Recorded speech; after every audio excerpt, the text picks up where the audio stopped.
معدود ولا أجل ممدود فطر الخلائق بقدرته ونشر الرياح برحمته الصلاة والسلام على الرسول المسدد المصطفى الأمجد المحمود الأحمد سيدنا ومولانا ومولى الكونين جد الحسن والحسين وعاني أبا القاسم محمد صل على محمد وآله الطيبين الطاهرين المعصومين الذين قال الله إنما يريد الله ليذهب عنكم الرجس أهل البيت ويطهركم تطهيرا اللهم صل على محمد وآل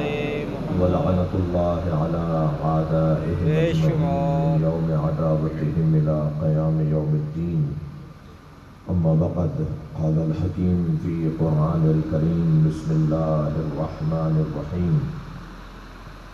ثم لا تسألن يومئذ عن النعيم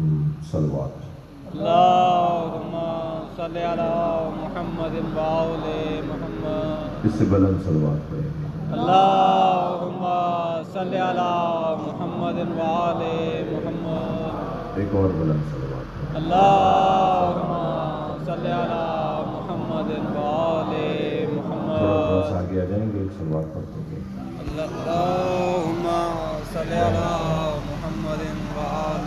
محمد صل على محمد وآل محمد سورہ مبارکہ التکاثر کی 8ویں آیت ہے۔ اللہ اپنے اس کلام میں قیامت کا منظر بیان کر رہا ہے، محشر کا حال بیان کر رہا ہے۔ ویسے بھی اس دنیا میں جو اہل بیت کو نہیں مانتے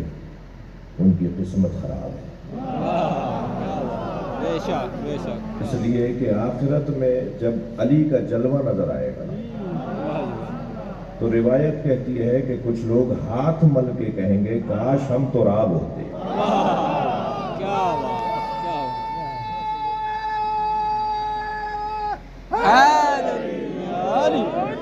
محشر میں بہت ساری چیزیں کھلیں گی۔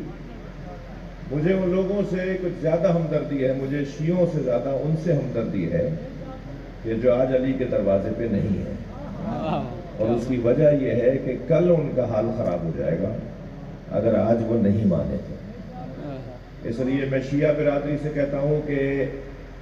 امام حسین کا ذکر شیعوں کی ملکیت نہیں ہے، بے شک شیعہ مجلسوں کے مالک نہیں ہے، شیعہ زداری کے مالک نہیں ہیں، شیعہ امام حسین کے ذکر کے نوکر ہیں۔ بے شک بے شک اور ناراض مت ہوئیے گا، نوکروں کو اپنی اوقات میں رہنا چاہیے، بے شک بے شک کیا بات کیا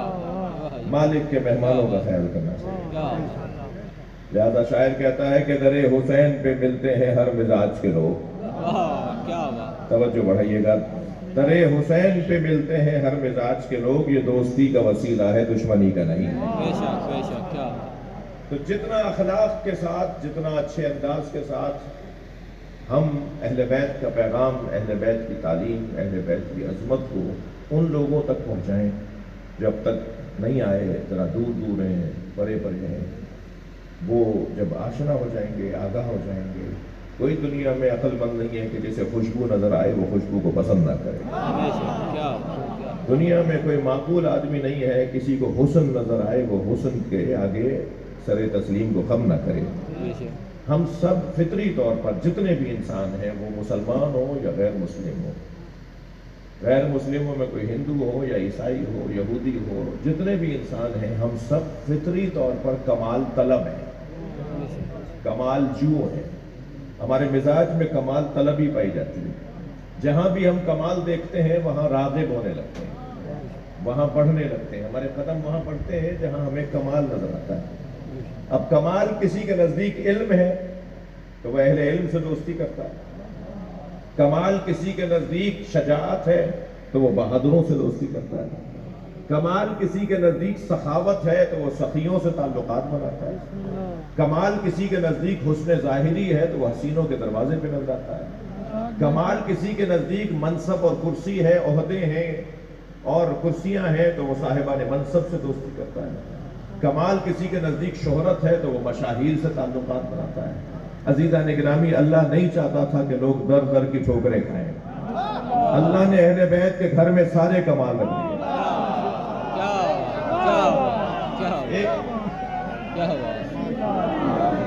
نہیں، ذرا مل کر نعرہ لگائیں، ہاں سب مل کے۔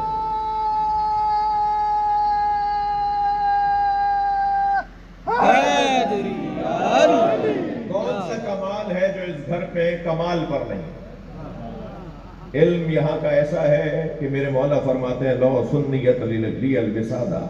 مولا علی کا فرمان، لو سنیت لی الوسادہ، اگر مجھ علی کے لیے قضاوت کا منصب سجا دیا جائے، مجھ علی کے لیے مسند قضاوت کو بچھا دیا جائے، لفتح تو اہل تورات بتوراتہم،